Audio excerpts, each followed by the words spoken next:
welcome to Pure Hustle Podcast. I'm Mike. And this is Rolando, and we're on episode 453, and this is a themed episode. That's right, and for the first time in forever, we are not live. This is a pre-recorded episode, and it's going to be interesting. It's been a little while since we've done some pre-recorded ones where we've just put straight to the podcast, straight to YouTube, no interactions with our listeners. But we both got some stuff going on this summer, so we wanted to make sure that we still had content coming out here. And speaking of summer, one of the things that we always hear, and we've had many episodes about, is the summer slowdown. Now, summer slowdown is one of those things where people experience oftentimes a dip in their sales over the summer. And a lot of times it's because they're comparing it to like Q4, other times of the year, and they're not really understanding that this is just in retail in general, a lower time of the year. However, there are things that can be done to mitigate and reduce the amount of impact that you have on your store from summer slowdown. So we're going to be talking about that today as we talk about our What is Summer Slowdown episode.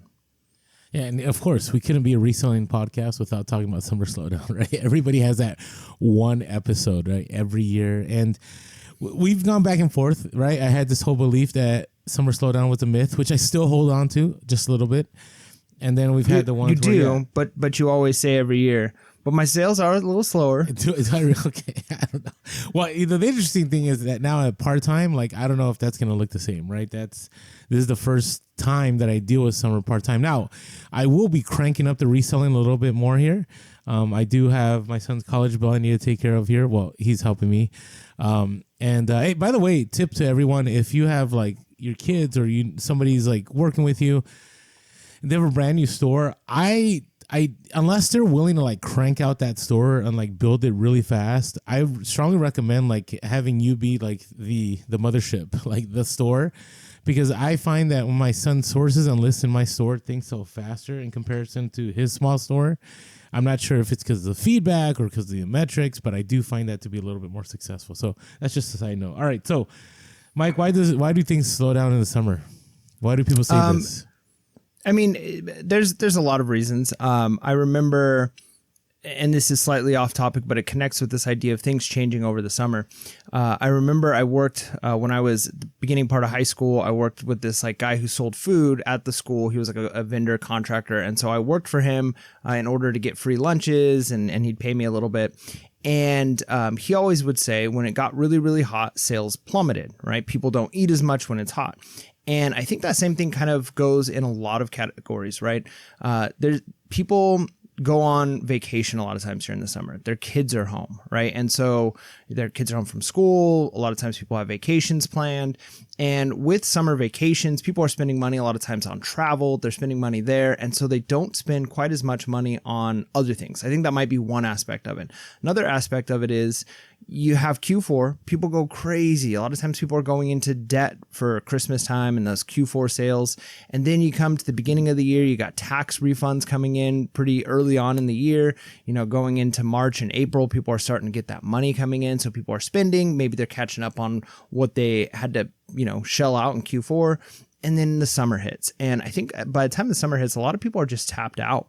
If you look at one of the reasons why Black Friday is called Black Friday is because that's one of the first times that a lot of retail businesses go into the black for the entire year, which means they're kind of running at a deficit for a good portion of the year. And so even most companies, this summertime sales are down. And so it's going to be, it's going to translate into reselling. If people are spending less at Walmart and Target, people are spending less everywhere, they're going to be spending less on eBay.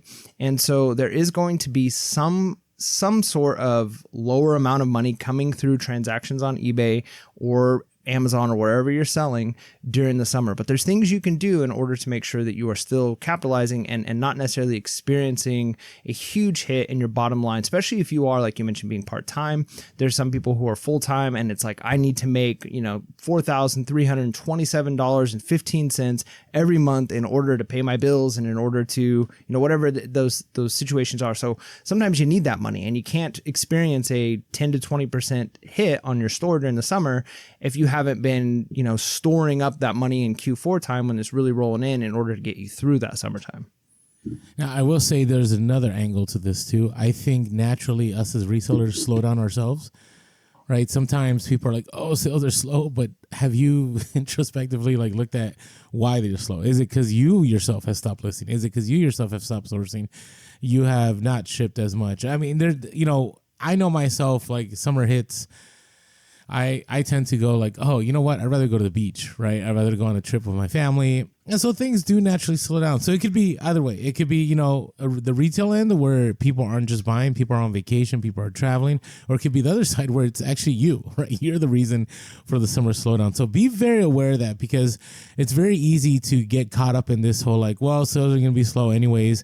And we'll talk about this later, but there are people that kill it. Actually, there are some people, and I'm sure in the comments we'll get people that will say, that their best months are the summer months, right? Not even Q4. I actually, one year, my best month was a July. I killed it in July. Now, part of it was I ended up sourcing an entire house full of vintage goods, and I made crazy money that month, right? So it wasn't necessarily because of slowdown, but again, I still made good money in the summer because I had items that people wanted. So that's something to think about, why the summer slows down. Now, I will say, this has been my experience, at least in San Diego. I don't know about over here in the Bay Area, that summer is one of the best times to source. I find that there's not as much competition.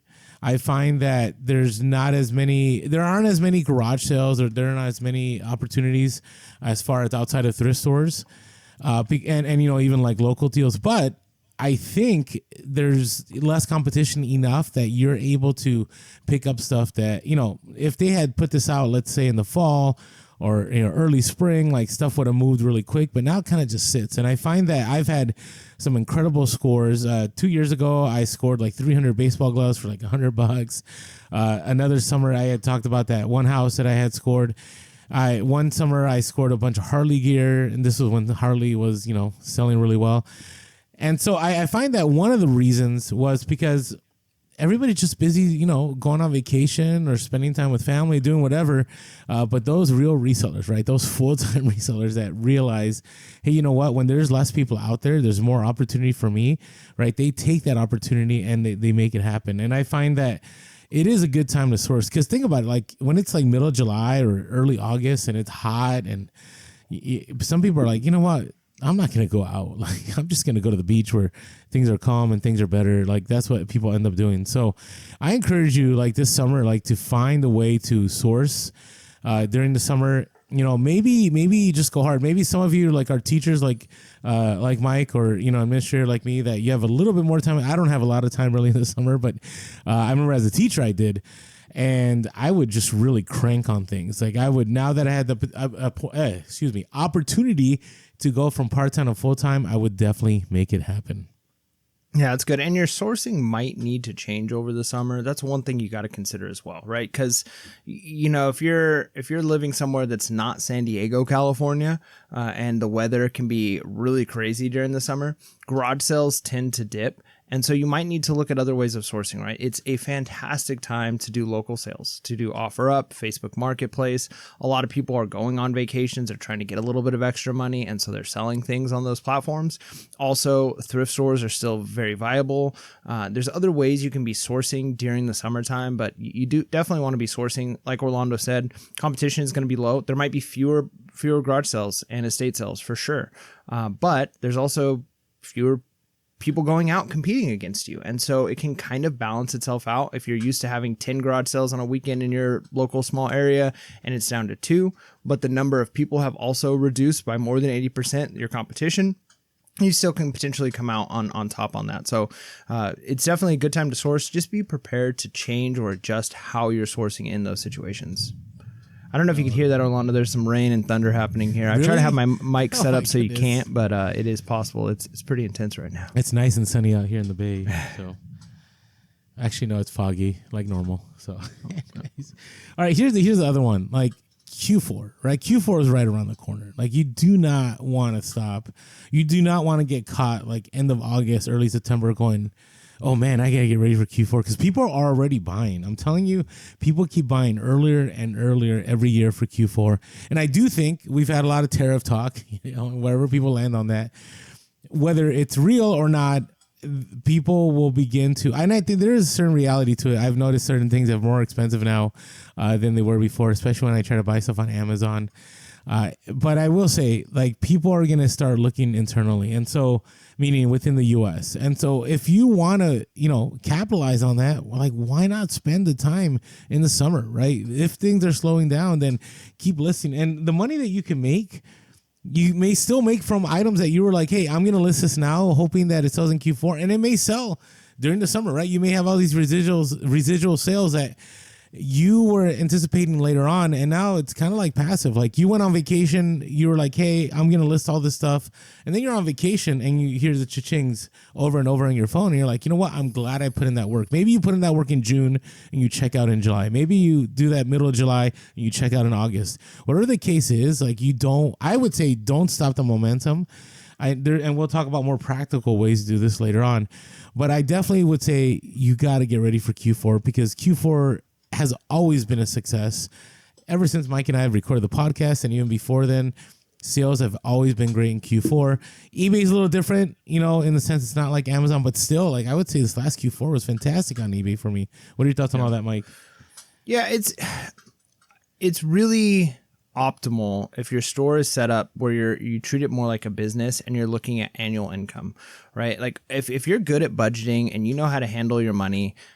Imagine if you were a salary employee and you couldn't just quit, right? So you couldn't just like cheat your company, but you just got paid at the beginning of the year, or you got paid at the end of the year for like the following year, right? And it's like, here is you got a $97,000 salary. Here's your $97,000 for the year, right? Well, what would you have to do if you got that kind of check, but you knew you wouldn't be getting a monthly or biweekly check after that? Well, you would have to budget, right? You'd have to make sure that, hey, I know that I need X amount. Let's divide this by 12. That's how much I have each month. This is how much I can spend each month. And if you're treating your eBay business like a business, then you can kind of budget in that same way. Especially after you've been doing this for several years. Q4 sales might drop a little bit, but your your summer sales might drop a little bit, but your Q4 sales, so summer sales drop, Q4 sales are going to make up for it, right? So instead of just saying, hey, now I'm in a feast period of my business, I'm going to spend it all, you treat it like, hey, right now I might be putting in some work and I'm going to get paid for it in Q4. And it's all going to balance and average out over the course of the year if I'm being wise with my money. And the only way that's going to happen is if you're setting yourself up now. So if this is your first summer, you went full time, maybe you're making you're barely making it because there's been a bit of a drop in your sales. Well, when Q4 comes, you could be working right now to set yourself up to have a very successful Q4, bank some of that money, and then use that money the following summer to keep pushing you forward. And the only way you can do that is if you're right now getting ready for Q4. So if you're used to spending, 5 or 6 hours on a Saturday going to garage sales, and now you're only spending 2 hours on Saturdays going to garage sales because there's just fewer of them, well, what can you be doing with that extra 3 or 4 hours you're saving each Saturday? Well, you could be listing, get your death piles done, get everything figured out. And then, you might have some sales come in that you weren't expecting. Your store is going to be more active. And if things don't sell now, you're setting yourself up for that Q4 that's going to be really successful. So, it might be slow now, but the work you're putting in now, you're still going to get paid for. And so don't slow down. Absolutely. No, agreed. Hey, and before moving on, maybe the summer is a great time to check out My Reseller Genie. So My Reseller Genie is software that's made by resellers for bookkeeping. So if you want to track your profit and loss, you want to put together a Schedule C, you want to import all your stuff from eBay and Poshmark to get ready for your taxes, or maybe you're like me where, your taxes aren't going to be done until October 15. This great opportunity for you to get that in order. So if you haven't yet, use our code Pure Hustle. Go to the link below, go to My Reseller Genie, and you'll get 15% off the first month. Again, use our code Pure Hustle at My Reseller Genie and get 15% off the first month. All right, so this next one, especially now that I think eBay has kind of fixed this, is the idea of making drafts to post while you're away, right? eBay likes consistency. eBay likes activity within your store. And so maybe you spend the time, and I've done this before. I did this several times, especially when I was traveling a lot in the summer, where I would just take tons of pictures, like pictures upon pictures upon pictures. And then I would just set up drafts. So I would have maybe 60 drafts, maybe 90 drafts. And every day while I was away, in the morning, you got that time where if you're traveling, maybe breakfast or before breakfast or whatever, just make 10 of those go live, right? Do that each day. And that what that does is, eBay doesn't know any different that it was a draft or not. At least I don't think it does. And what it does, it keeps your store active and keeps sales happening. Now, make sure that you put your time away. And I strongly suggest that you put your time away, that you will still make sales for the next 15 days. And maybe end it, I would say, at like the 12th or 13th day, and then redo it if you're going to be gone more than 15 days. But in Summer Slowdown, right, if you do decide to travel, right, you don't want it to slow down. So keep those drafts going, keep those drafts happening. It's been, I remember one year I ended up sourcing, I think it was like, 50 to 80 video games, and I was going on a 4-day trip. And I remember it was really easy, right? I took a bunch of pictures. I used my photo room. By the way, photo room, if you'd like to sponsor us again. And I removed the background and I posted all those listings. And it literally took me, while I was on vacation, maybe 10 minutes to post all 10 of those, because everything was already there. All I had to do is make them go live. And I was good to go. And I had decent sales. And it was nice to come home to, a nice chunk of change that I made. It wasn't passive, but it kind of felt like I was passive because I already put in the grunt work, up front. Yeah, and one of the tips that you can include with the having drafts ready to go live while you're away, I like to have like on my phone, it keeps track of like things that I've copied and pasted. So I just have like a draft message that goes to buyers when they purchase something. Let's say I'm away for 8 days and it's going to ship, on June 17th, right? Like that's when I'm going to be back and I'm going to be able to get items shipped. Well, especially towards the beginning there, I like to send somebody, thank you for your purchase. As you can see, my store is currently on a longer handling time. This item will ship on June 17th. Thank you again for your purchase. I can't wait, whatever, something like that. And then, let them message you if they want to cancel, which I've maybe had one or two ever that say like, oh, that's going to be too late for me. Most people either don't say anything or say, thank you so much. Can't wait for my item to come. Right. And you're good to go. And you don't have to worry about that negative feedback, even though it can be taken care of. Like you're not going to have to worry about, eBay not siding with you in a situation like that because your store is on the way. However, it just helps to potentially prevent any of the possibility of a customer being upset from an item coming what they think is late, even though it's not. So that's just been a best practice I've done. I don't know if you do something similar, Orlando, or if you think that's unnecessary. No. I mean, I've done it before. I mean, I just, my big thing is just make sure that, if you do stuff, make sure you're all organized so everything works out and everything is fine. That's just my thing. So, all right. And along with having drafts, another similar thing you could do to stay active, if you're traveling, let's say, you could always be sourcing while you're traveling. That's something a lot of times you're able to do. Bring an extra. No, it's not. But bring an extra suitcase, or if you're driving, you could be sourcing, listing while you're driving. But let's say you're not. Let's say you're flying and you don't have any room to bring and do any kind of sourcing, or you don't want to deal with packing stuff up and sending it to your house and then dealing with it then. You could still keep going with your ending and selling similar, right? Because that's one of the things that's going to keep your store active.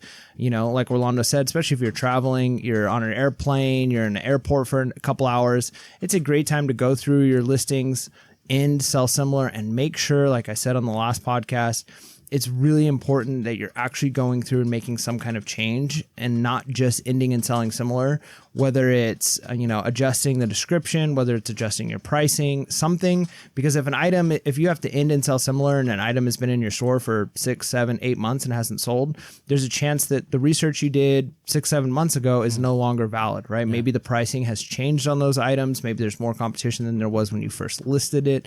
So make minor changes, keep your store active. The eBay algorithm is going to see it as a new listing or an updated listing, and it's going to keep those sales coming in. And so that's good for travel. But even if you're not traveling, that's something you should be doing anyways, is ending and selling similar, keeping your store active, and being very vigilant about, do I have the right pricing for my items? Hey, maybe I'm used to shipping 7 items a day and I'm only shipping 1 right now. So what can I do? Well, I can go through my inventory right now and make sure that the items I have listed, what are the items that have been in my store the longest? Are their prices right? Can I end that listing, sell similar to that listing, and make sure that it's actually a competitive listing and one that's going to potentially sell if you need it. And if you're like, you know what, no, this is going to sell in Q4. I don't want to drop the price on this. I don't need it.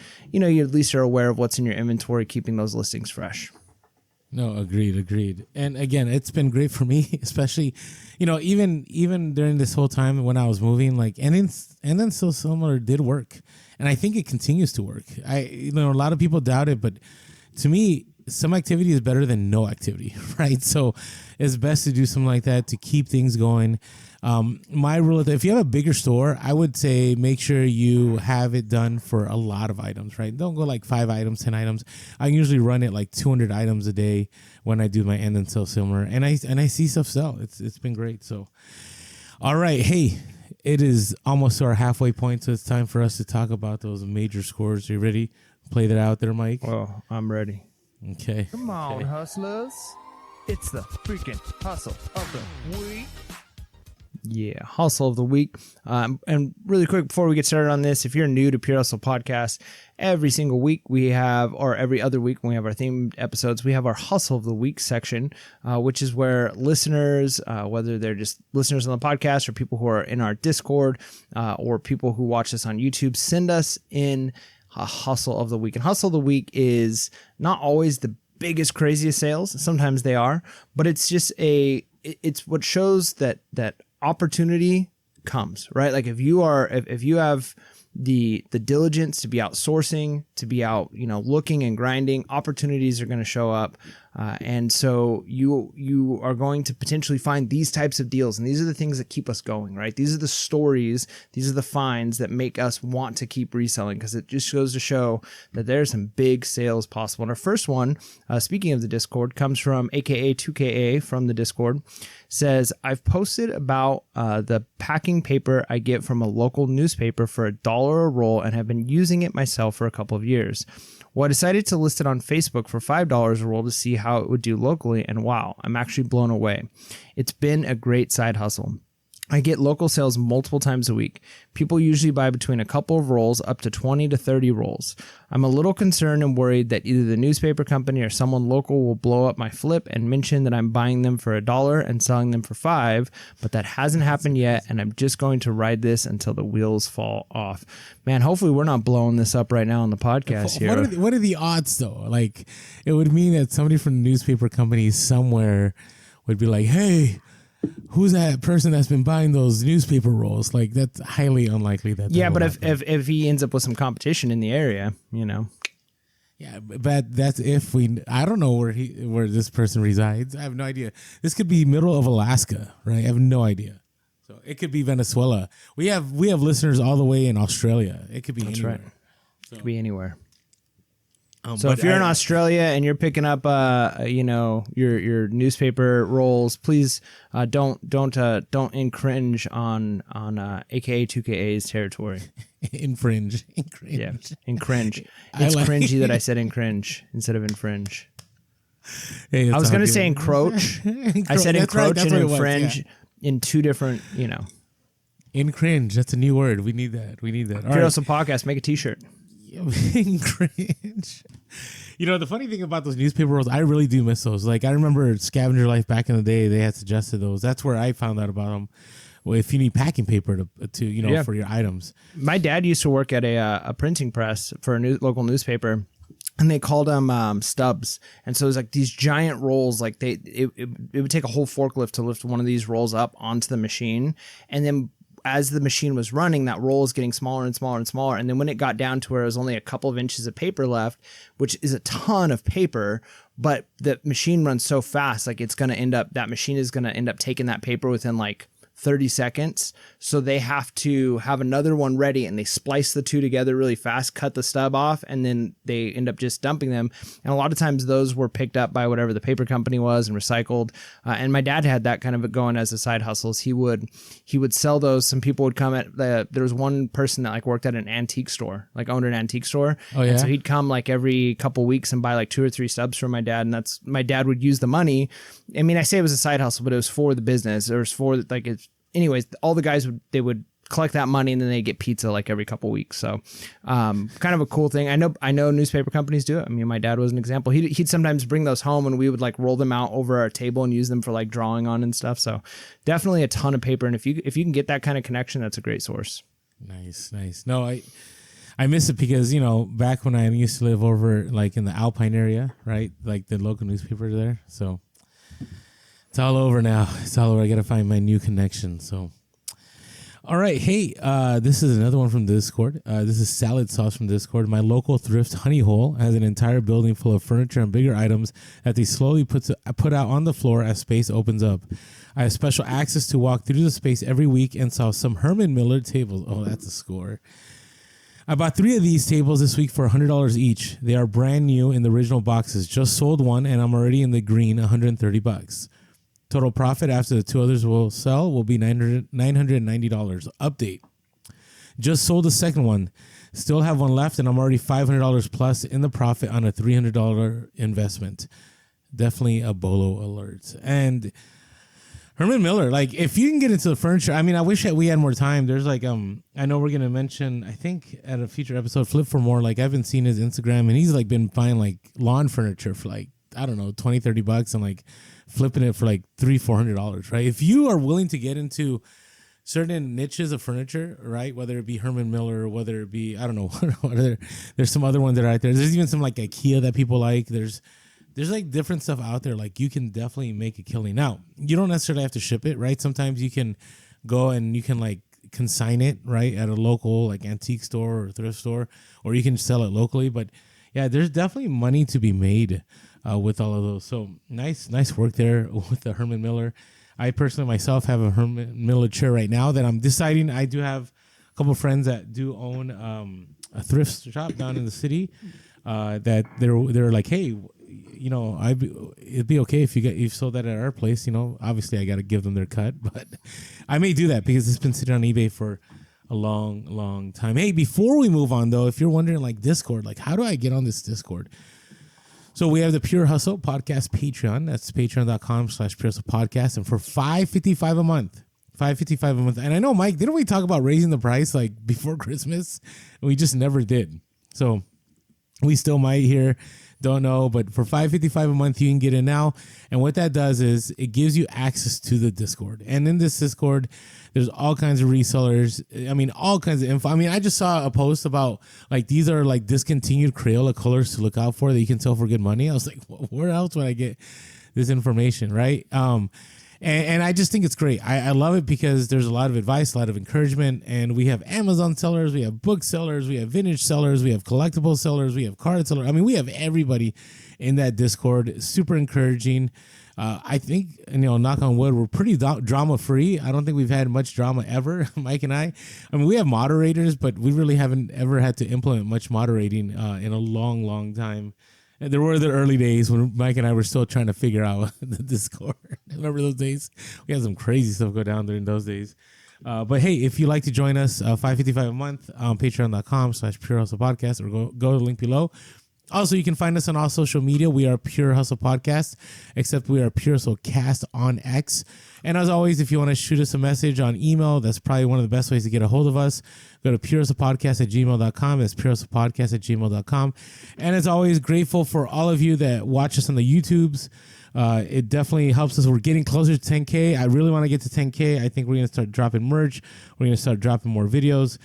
I just want to get us to that 10K subscribers. So if you're listening to the podcast and you've never come on over and seen our bearded faces, come on over and check us out.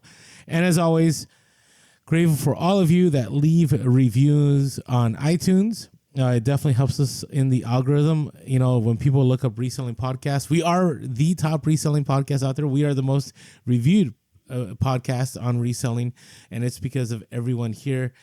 You guys are just all incredible, and thankful for you. And right now, I'm trying to look at our reviews. Still at that 4.8. I want to get us back to 4.9. My goal, it would be nice if we had over 1,000 reviews here by the end of summer, right? We're at 809. That would mean only 191 of you out of the thousands that listen would just have to jump on there and just write a review, 5 stars, and let people know why you appreciate that podcast. Perfect. All right, Mike. Thanks, Rolando. Next hustle of the week. All right. Our next hustle of the week comes from True Rarities, again from the Discord. Says, hey, y'all, vintage Lionel paper ephemera. I picked up a massive vintage Lionel lot, like 2 truckloads full, about a year ago. This included hundreds of trains, accessories, thousands of spare parts, etc. You get the picture. Also included were some official Lionel manuals, which I did very well on. Along with these were a ton of just miscellaneous paper, like literally random pieces of paper related to Lionel. Most of this I never got around to listing as I didn't think it would be worth it, but I'm trying to work through the death pile currently, so I started going through it a couple of days ago. 4 pieces of paper, including a store ad, a part list, and informational pamphlet, for over $100 plus shipping in well under 12 hours after listing. Holy smokes, that's crazy. I mean, you never know. I mean, we've talked about like manuals and the inserts on like video games and things, but yeah, it's because people want complete sets. You know, I mean, my kids are really into Toy Story right now, and every time I watch Toy Story 2, it just makes me think of, you know, like the collectors and you know, people who are like they want things in its complete set and they want like original pieces with it, and so you know, even things like paper is going to go for money, inserts and things that come with it. I mean, even with board games, I sell a lot of board games, and whenever I buy personal board games, I keep all those inserts.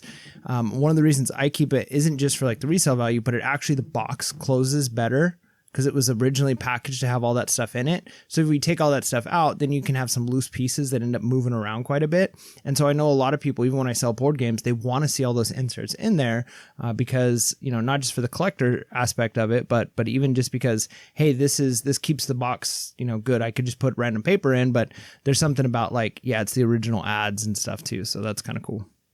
Nice. So I'll present our hustle of the week for this week, and it's not a huge one, but it is. And the reason it's, you know, when you can 44x something, I think that's a win. Now, if it's 1 cent to 44 cents, probably not a win. But $1 to $44, that's a win. And, you know, I usually try to bring out the big ones, right? And eventually I will have some big ones we'll be sharing this summer. But I just wanted to share this. You know, we've talked about like Thomas and Friends stuff and all that. And it's, you know, I feel kind of silly as a 45-year-old man when I'm sourcing this stuff, right? It's like, why do you got Thomas toys? Like, right, what's going on? But there's money to be made, right?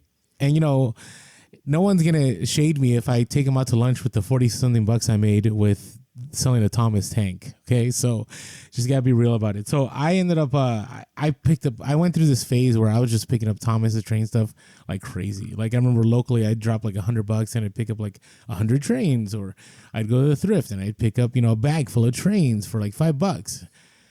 So one of them I picked up, I paid less than $1. It was a vintage Trackmaster Thomas Friends train tank engine, Tidmouth milk tanker. And it literally, I mean, it had some damage. It's older, but people want that stuff. And I paid $1 and it sold for $45 plus ship. And I take that as a win. Because if I were to calculate everything from that score, so I think on that one, I paid $120 for all these Thomas, the trains. I made about $2,000 on that, right? So can't complain about that. You know, the reality is I had some older pieces that, I mean, generally my average sell on those was like $20, right? So if I got 100, so maybe it wasn't 2,000, maybe it was like more like 1,500. Probably my net was like 1,300 when it's all said and done. But reality is it was really easy, right? To take pictures of that, really easy. To pack that and ship out, really easy. Return on the rate on that, probably none, like ever, right? So kind of a hustle of the week, kind of a bolo, but definitely, you know, grateful for that. Grateful for all of you with your hustle of the week. If you ever want to shoot us one, make sure to send us one on email. All right, let's keep talking about why this doesn't have to be a summer slowdown. Okay, this other thing here, we got here written down: take offers as much as possible. And why, Mike? Why do you think we say that?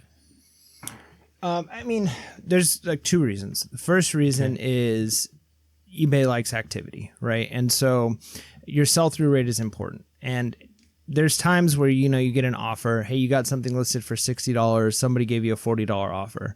And you're thinking, oh, I can make that extra $20. Maybe if I let this sit and find the right buyer. Well, that item sits now for another couple months, 3, 4, 5 months before that right buyer comes along. So you've held this inventory for 4 or 5 extra months. Hopefully it sells in that time frame for an extra $20. so there's the opportunity cost, right? Like I could have $40 today. That's one of the aspects, is like now I have money in my pocket that I can use for buying more inventory, paying my bills, whatever that is. And then two, now your sell-through rate is dropping. Now eBay is looking at your store and you've got an item that you're not willing to move, right? Because eBay wants it to move. Would eBay be happy if it sold for 60 instead of 40 because they would end up making a little bit more? Sure. But in their mind, hey, this could have sold for 40, but it didn't. And now it's still sitting here and we're making no money on it, right? So eBay is going to reward you for bringing them money, right? Because that's the bottom line. They make their money on the fees. They're making their money on the promoted listings, especially if those offers are coming in and it was came on an ad, came on a promoted listing, and you're not accepting those offers. eBay is just losing money. And so your store is going to continue to drop in the search results. It's going to continue to drop in the algorithm. And you don't have the $40. Now you have potential for $60, and who knows when that comes in. So it is very useful to take those offers whenever they're coming in. And there's been so many times we've talked about, like, you take an offer and it just seems like anecdotally more offers and more items start selling, right? Because eBay sees, hey, here's somebody who's willing to move items. Let's keep pushing up their items because we're going to make money off of it.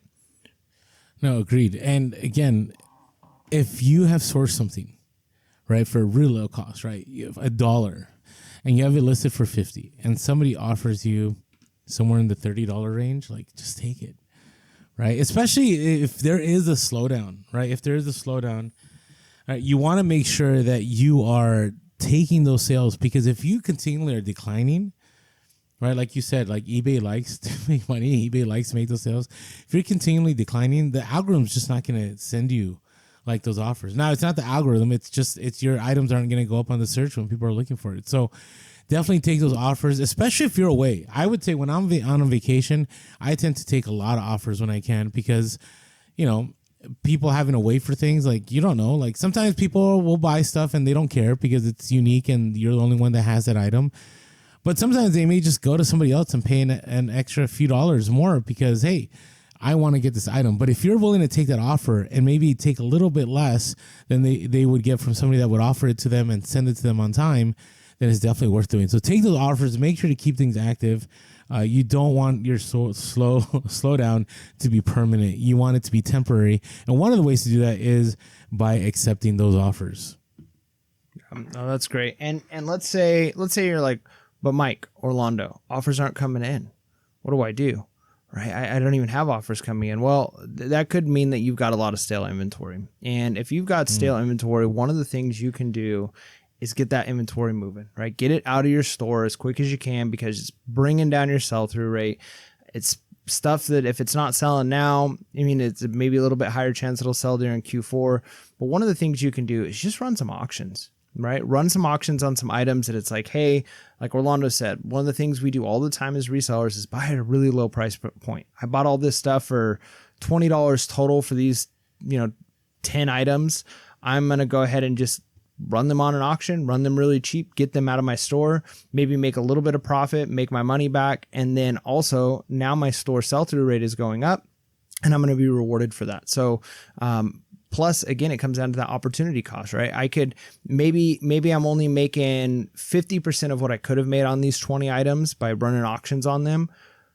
But if I'm like, how am I going to pay the bills over the summer because sales are really slow? Hey, get that money in now. Money today is worth more than potential money tomorrow if you're not sure you're going to get it and you're struggling right now, right? Like, get that money today. So I would say don't be afraid to run some auctions, get some items moving, and then it's going to just make your store, a much more clean and lean store that is going to function more smoothly in the future. No, agreed. And, we can be stubborn. I can tell you, I am stubborn, right? I'm still like, hey, I want that top dollar. But sometimes just run the auction. Again, make sure to run it at the price that you're comfortable letting it go, right? If you're scared that it's going to sell for 99 cents, then don't start it at 99 cents. Start it at like $3, $5, $7, whatever you think it is necessary. I mean, worst case, started at, your break-even point, right? Because worst case scenario, you spend a little bit of time shipping it, but your chances of maybe making more is up there. So list it there. You don't have to list it at 99 cents, but if you're like, hey, this needs to at least sell for $10 in order for me to recoup my cost plus cover the cost of shipping and all that, then start it there. And if it sells there, then at worst case, you break even. And hey, maybe that gets the eyes rolling on it, right? Like maybe you end up in a bid war and it actually sells for close to what you had it listed for at best offer. That kind of stuff happens as well. No, I agree. Now, this next one, we're going to venture off of eBay a little bit, but I would say if you have not delved into Whatnot, right? If you have not been doing, online live selling, like this is a great time. Now, you may be getting a bunch of resellers, which I find that's always the case with us, maybe because of the podcast. But if, you need that extra cash, right? Things have slowed down. You're not making it like, hey, you know what? If you buy your items for like $1 or $2 a piece or $3 a piece, you're able to maybe double or triple your money. Because let's be real, Whatnot, you will never get full retail unless it's something really special. Like if you're just selling used clothes or you're selling common collectibles or shoes or whatever, you're probably going to end up getting far less than you would on eBay. But if you need that cash, right, and things have slowed down, it doesn't hurt to do a Whatnot auction right now. It's going to take time, right? I'm not going to lie to you. Like Mike and I have it easier than a lot of people because we already have a social media following. We have people listen to the podcast. And if we ever say, hey, we're going to do a Whatnot, people do show up. But, and I know even ourselves, I don't think, Mike, have we ever had more than 100 people on one of our auctions? Not that I can recall. Yeah, no, right? That's never happened. Now, I would say most people don't even get that. There are some that do, and those are the people that's all they ever do. Like they do Whatnot all the time. They have a social media following. That's what they're known for. That's or if like Taylor Swift decided to run a Whatnot, like it'd be packed. There's that name recognition for sure. There's that. But the reality is, it is tough. But I would say if you want to just move inventory, like try it out, test it. I would say there's no better time to test it out than during the summer slowdown to just pick up that little extra money that you may be missing out on. I know some people are really sold on the live social selling. I know Gary Vee is all about like this is going to be the new adventure. I don't know. I mean, hopefully they're right, but I would say if they are right, why not try it out this summer when you can and make that money during the slowdown, and so you're ready when things probably ramp up in a few months. So check that out. All right, this next one, so this is not about slowdown. This is more about like, okay, what if things do slow down, Mike? Do you like organizing, Mike, in the summer when things slow down? I'm not a big fan, but yeah, I am. I'm blessed to have married a type A wife. There are times I can be, type A, type B, it depends, but she's definitely more type A than I am. And so if I'm ever in that like, hey, I've got nothing to do and I just want to be, lazy, she's like, hey, let's get this organized. Let's do this. Let's do that. And that has been a huge blessing for me as a reseller and just in general in life. And I can't tell you how many times like going through reorganizing some inventory, reorganizing our shipping station, getting things ready makes things run smoother, right? Like a lot of times we put things off just as people, as humans. It's like a tendency a lot of us have. But when you don't put things off and you get done what needs to get done, hey, I'm going to reorganize even just my shipping and listing section. Well, if your listing area is clean, it's organized, it's ready to go, the chances of you listing items and taking pictures skyrockets. Same thing with shipping. If your shipping station is good to go, then your frustration goes down when you ship. All those things make a difference. And then also, if you did really well this Q4, maybe you were really busy. You've kind of been, also tax refunds came in. And so you had a bunch of money, people selling or, you were selling items from that. And so now if you're slowing down, get stuff done, right? Like set yourself up. We always talk about Q4 is coming, right? It's almost like the winter is coming meme. It's like Q4 is coming, but it's a good thing. And so you want to be prepared for it. You want to start, preparing your store, getting things ready. And that includes the physical space, not just your eBay. Like, do you have your items listed? That's important.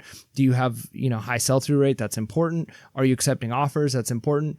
But hey, if you've got a bunch of totes that are half empty now and you got a death pile that you need to get through and you can get stuff running so you're much smoother and leaner of a store moving into Q4, you're going to be much better off. So yeah, I think organizing is important. And that even includes things like your paperwork. Now would be a good time to like make sure you're using something like my Reseller Genie and getting set up. And so your taxes, you don't want to be dealing with taxes right at the end of Q4 because you're exhausted. right? So you want to make sure you've got your systems in place now. Maybe start looking at the last couple of years, your data and your metrics on eBay, what has sold during Q4, what hasn't sold during the summer, what has sold during Q1. Like look at your categories. Maybe use this time even to learn a new niche, right? Like, okay, well, I'm a little bit slow.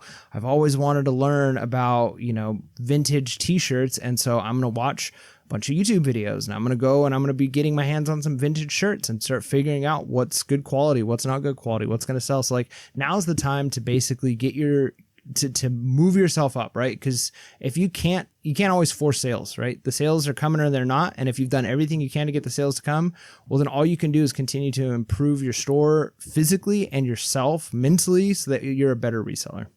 No, agreed. Now, this last point here, okay? I truly believe that for many people, like summer slowdown is a myth. Like there are people that are killing it, people that are making it happen. And I think a lot of it has to do with, number one, I do think the hustle has a part to do with it, right? These people are willing to do what they can, right? And it's funny, I was listening to somebody the other day talking about like, yeah, I was making a ton of money, but I was working like 100 hours a week. So the reality is like, I really wasn't making that much money, right? So you got to be careful of that, because some people will show that like, hey, I've been killing it in sales, but you don't really know all the work they've been doing behind the scenes. In the end, they may be making $1 or $2 or whatever, something an hour, right? It might be really bad, but they're making it happen. The other one is they are sourcing inventory that doesn't matter what time of year. Like people want that inventory, right? They have that in-demand inventory that they have figured out, that they know that, hey, it doesn't matter if it's Q4, it doesn't matter if it's Q2, Q3, it's still going to sell. So there are a lot of people that do really, really well in the summer. So don't get caught up being on the YouTubes and seeing all these people talking about summer slowdown and things are slow, and people on social media start saying all that. Like you can, or you can stay focused. Right, you can stay determined and go, you know what? I'm not going to have a summer slowdown. All right, I'm going to source like no other. I'm going to list like no other. I'm going to do everything I can to make this happen. And again, there is balance and all that. I don't know what balance looks like. I'm never the one to talk to you about balance. I just know that if you can put in that grind, you can definitely make it happen in the summer. All right, hey, everyone. I know this is a shorter than normal a podcast episode, but I also know that some of you are slowing down and listening to the podcast. So we thank you to all of you that are listening to us. And as always, make sure to be real, be relevant, and be reselling late. Peace. From garage sales to thrift store aisles, we hunt for treasure, stacking them in piles. Hustling hard, making deals all day, flipping finds, turning profit our way. You hustle